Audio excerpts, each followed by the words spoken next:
one more thing before we wind up for this today's session. If you want to create a measure for running total, but you don't want to carry forward the running total to the next year, what you have to do? So here we have already created a running sales total measure.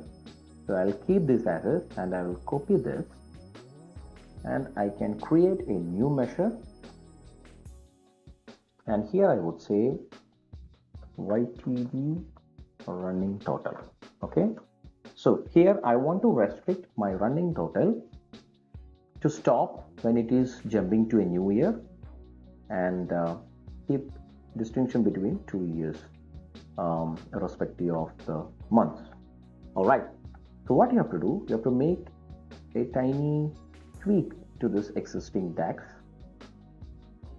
What you have to do is you will not close the filter and you will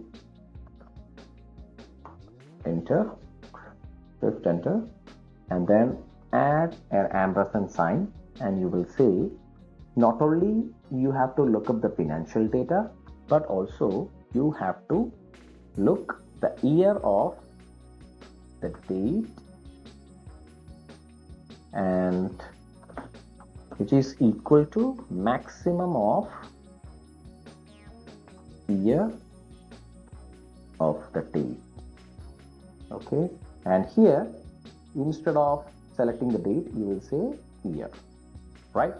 So you are taking the year of this particular financial year date, and then you are comparing it with the row wise year, so that the sales amount running total will stop when the year changes or jumps to the next year. All right, just commit the changes, and then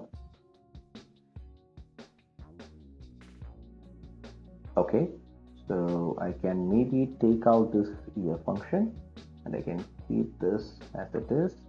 Now let me commit the changes, because we have already taken the year from this particular date hierarchy. All right, let us drag this newly created measure to the visual. So for that I will go back to the visual field dragging area, and I will look for the new measure which we have created now.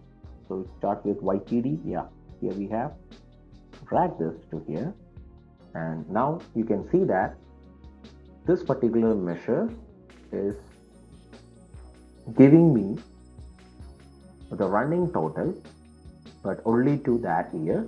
And when it comes to the next year, you can see that January is being the same, and from when it comes to February, it will add the January's amount, and then so on until the end of the year, right? And this total and this total is matching, and that's how we are doing running total across all the dates and months, and then we are restricting that to year. All right, I hope this video is helpful. Keep watching AbiBin tutorials, and please sign in to abibinacademy.com site and also purchase to our masterclass for Power BI.